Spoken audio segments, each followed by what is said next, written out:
అబ్బో ఇక్కడ కేజీ చీరలు కొంటే అర కేజీ చీరలు ఫ్రీ అంట. మంగళ్య షాపింగ్ మాల్ కేజీల్లో సేల్, టన్నుల్లో ఆనందం. డిఎస్సీ పరీక్షల నిర్వహణలో అవకతవకలు జరిగాయని మాజీ మంత్రి పెద్దిరెడ్డి రామచంద్రారెడ్డి ఆరోపించారు. ఎన్నికల ముందు 20 లక్షల ఉద్యోగాల హామీ ఇచ్చిన సీఎం చంద్రబాబు కేవలం 16,000 పోస్టులకే డిఎస్సీ నోటిఫికేషన్ ఇచ్చారని మండిపడ్డారు.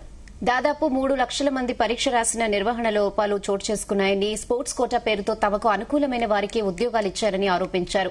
గత వైసీపీ ప్రభుత్వ హయాంలో 3 నెలల్లోనే గ్రామ సచివాలయాల ద్వారా 1,25,000 ఉద్యోగాలు పారదర్శకంగా ఇచ్చామని తెలిపారు. విద్యా దీవెన, వసతి దీవెన, ఫీజు రియంబర్స్మెంట్ వంటి పథకాలతో స్టూడెంట్స్ కు అండగా నిలిచామన్నారు. టీడీపీ ప్రభుత్వం విద్య, వైద్య రంగాలను నిర్లక్ష్యం చేస్తోందని మండిపడ్డారు పెద్దిరెడ్డి రామచంద్రారెడ్డి.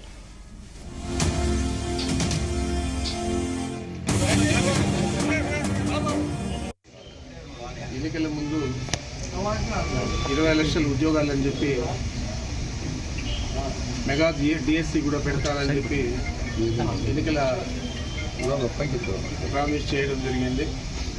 ఆ హామీలలో భాగంగా కేవలం 16,000 పోస్టులకు నోటిఫికేషన్ ఇచ్చి మెగా డిఎస్సి అని చెప్పి పేరు పెట్టి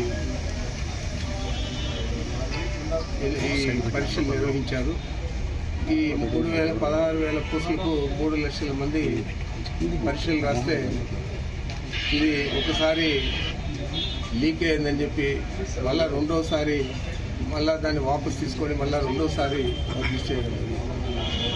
మరి ఇంత చిన్న ఎగ్జామ్ కూడా సరైన పద్ధతిలో చేయకుండా స్పోర్ట్స్ కోటా అని చెప్పి కేవలం వారికి కావాల్సిన వారికి అందరికీ కూడా ఉద్యోగ అవకాశాలు కల్పించి యూనివర్సిటీ స్థాయిలో, కాలేజ్ స్థాయిలో ప్రథమ శ్రేణిలో ఉత్తీర్ణులైన వాళ్ళందరినీ కూడా పక్కన పెట్టడం జరిగింది. మరి ఇది చూస్తే మన ప్రీతమ నాయకుడు జగన్మోహన్ రెడ్డి గారు ముఖ్యమంత్రి అయిన మొదటి 3 నెలల్లోనే ఒక నోటిఫికేషన్ ఇవ్వడం జరిగింది. ఇది ఈ విలేజ్